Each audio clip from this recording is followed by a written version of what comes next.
Welcome to Inside Abode, ladies and gentlemen. How y'all doing? I'm your host, Dave Jones, and what we're going to do today is we are going to talk about the market. So I'm going to be really brief, but if you're watching this on YouTube, you will, I think it will benefit you a little bit more because I'll be going over the charts. Basically, what I'm going to do is I'm just going to do what I do all the time, which is look at data, and now you just get to do that with me, and I'm just going to bring you along for the ride, and I'll just pontificate on what I'm seeing, and these are things that we talk about all the time in our office. So anyway, first things first, hit that subscribe button if you want more of this content, and also let me know what you think about this, because this is a new format. I'm typically I just look at this stuff and I figured I might as well just turn on the mic and camera and just start rolling while I'm looking over some things. So we're going to use Trend Graphics, which is the platform that I'm going to use for the data. So let's get started. Let's just dive in. One thing I like to look at first and foremost is I like to look at the months of inventory. And right here, you'll see it's based on closed sales. But what I like to look at is that's a lagging indicator, because things that close are so went under contract about 30 to 45, however many days before. So that's a lagging indicator of what's happening in the market today. So what I'm going to do is look at pending sales. And so I'm going to look at the pending sales. And as you can see, inventory-wise in Pierce County, so you can see we're in Pierce County. Inventory-wise, you can see that we actually, at the end of last year, what people were feeling and what sellers were feeling was that really big, just a lot of inventory. So just for reference, 3 to 6 months is a balanced market. So 3 to 6 months is a balanced market. We were close to that in December and January. So it was actually helpful and nice for buyers. Now, the opposite side of that is, well, the rates were also sky high. They went from 3% to 7%. Biggest jump in history, and so in that amount of time.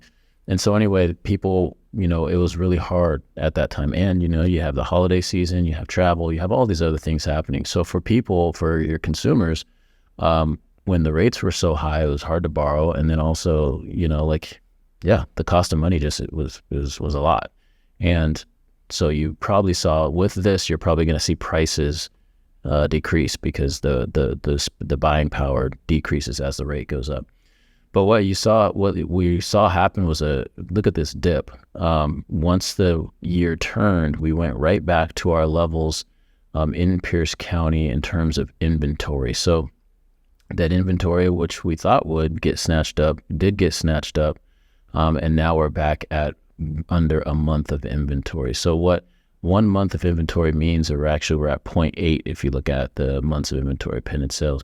So what that means is if we were to stop the market right now and we were just to stop everything and halt it, it would take that long for all of the houses to go off the market. So in this case, it would take about 3 weeks, for all the homes to go off the market. So that's not a lot of inventory. We're very squeezed right now. And actually, that number is down from last month. If we're going up to, which today is the 23rd, that number's down from last month if we're looking at the 23rd, all the way up to the 23rd. So we're in May right now. That was in April. In April, around this time, we were at 0.9. So we've been hovering actually in this area, this 1 month to 0.8 area for pretty much the whole year. And why that's important to know is because with the rates where they're at right now, if that's where we're staying at that level, it just tells me that once the rates go down even slightly, and this is what we've seen in our market, once they go down even slightly, activity is going to pick up big time. And so that's why, as a buyer, should you buy right now, whatever, don't try to time the market. Just do it when it's good for you, and that's my advice. That's typically advice that out of this office and out of the Windermere Abode offices you're going to hear. Do it when it's best for you, and so that's really important to us. Another thing that's interesting to look at is, the same versus a year ago, we're at actually about the same.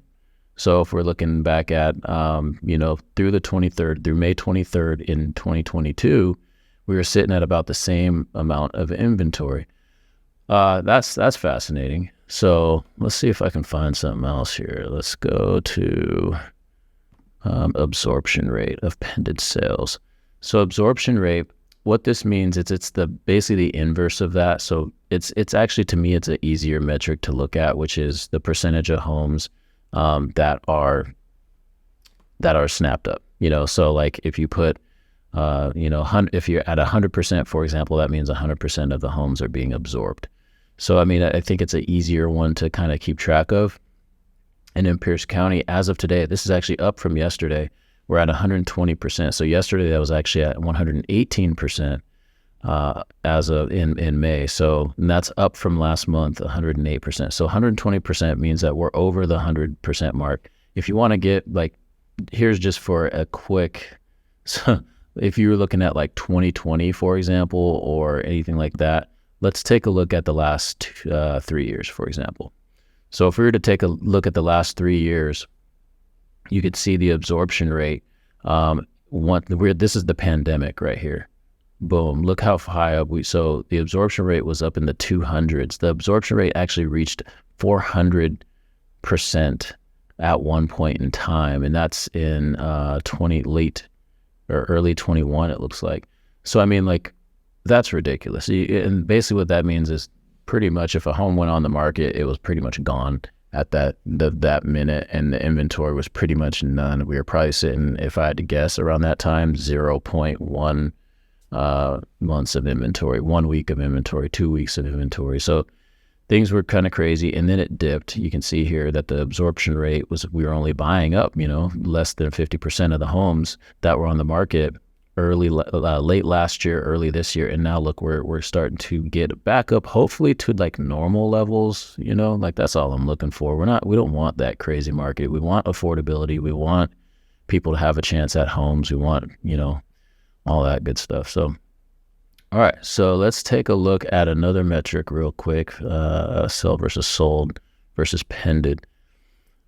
So I'm going to break this back down. Let's go back down to like, I don't know, 2 years, and just look at that, just the last 2 years on this one.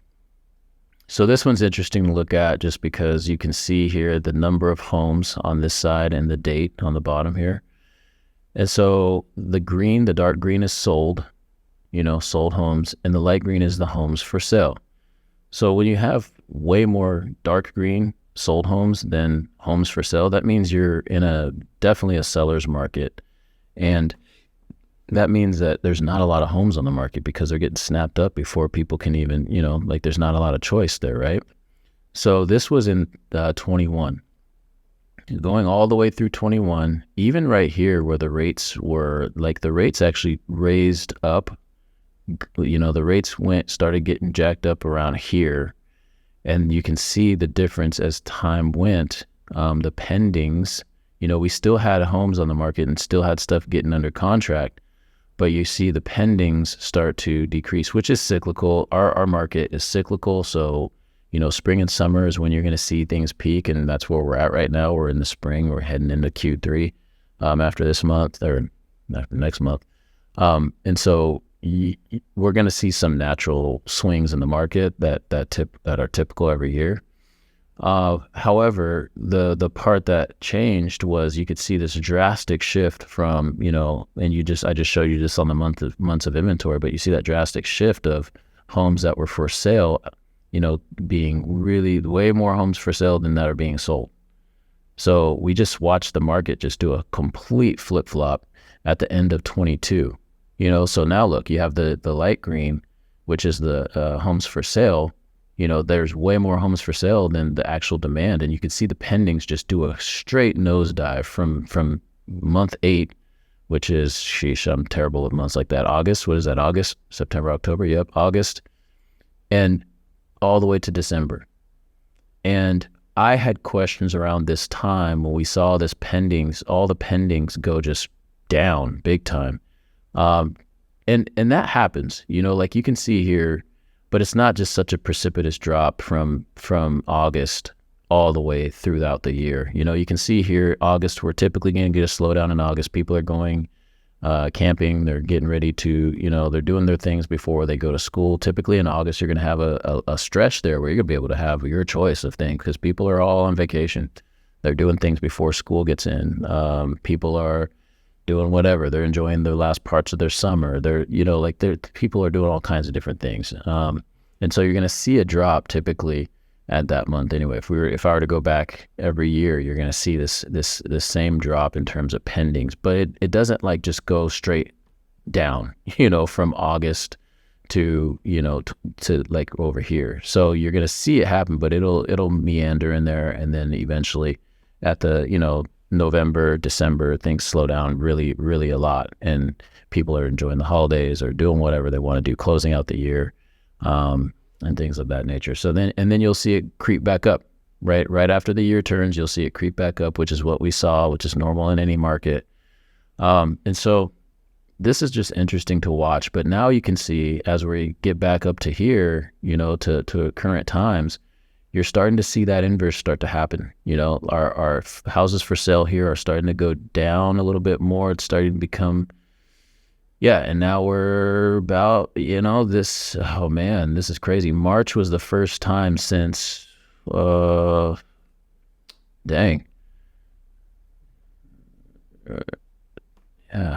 was the first time that we had, since May of 22, was the first time in Pierce County that we had more solds than houses listed in March. And then it kind of went back, and so we're kind of at right here. And this is what you see is happening. And I think we're going to see a little bit more of this. Hopefully, I like to call it consolidation, a consolidated market where it's just kind of going sideways. And I don't think that's necessarily a bad thing, but I do have a concern that if that's what it's going to do when the rates are at this range, when the rates go down, I can just see that we're going to have a lot more demand and things are going to pick up on the buy side, and it's going to be an extreme seller's market. It's still a seller's market right now, but it could be an extreme one. And, the other thing about this is, most economists, and even Lawrence Yun, the National Association of Realtors, are all expecting the rates to the rates to slowly start to drop a little bit as in Q3 and Q4 of this year, so the last half of the year. And so we could see some activity pick up over the last course of the half of the year that we typically may not see in time frames that we may have not seen before. And so I don't know what's going to happen. I don't have a crystal ball, but based on this data and these numbers, we could see a little bit something else here. So if you're listening to this on podcast, I highly recommend that you go to the YouTube channel and take a look at this, because I'm looking at the graphs too at the same time. So, or you can listen to me as well as I'm going along. Hopefully you'll get something out of this. So that's pended, and let's see what that looks like versus last month. So if we're looking at the homes for sale in Pierce County, all the way up to this date, 5/23. We have 959 homes for sale, and that's actually up from last month, 860 last month. It's an 11.5% increase. Now, year over year, though, that's a really big drop. We're about 18.9% down from last year in terms of how much we have on the market as of today in this month. So we have 959 today. And 1182 was what we had last year. 1,182 homes on the market is what we had last year. So that's a really big drop in terms of inventory that's available. And then look at the solds. So the homes sold, we had 616 up to this point in time this month, and then last year we had 1,025. So that's actually about a 40% drop in homes sold for this month. And so again, that's a lagging indicator, though, because that means that those homes went under contract around last month, or 14 to 30 to 45 days ago. So that was last month. That was April. May, what we're seeing is an uptick, just like we typically do every May. And, things are a little busier, but we still are down in terms of overall transactions. We're down quite a bit. Let's see if I can find that one that is, okay, so let's say that we're looking at this same month in April. Let's say we're looking at April 2023 versus April 2021. The homes for sale, this is interesting. Homes for sale is 890, and we're up 45.9%. From April 21, we had 610. That means we have more inventory, which is good, in April 23. And the amount sold, however, is down 43.7%. That's just crazy to think about. So we had 831 this year sold in April. And April 2021, we had 1,476 homes sold. So that's a pretty big drop, 43%, in terms of just what we're seeing this year versus April 21. And that, again, that's from last month. That's a lagging indicator, but still it's worth looking at. So anyway, I'm going to just stop there. I'll do this intermittently. If you like it, let me know. I don't want to, talk forever, but hopefully this is helpful for you. If you're an agent or if you're a buyer, you're a seller, feel free to email me, davidjones@windermere.com. And with that, that's it for this market update in Pierce County.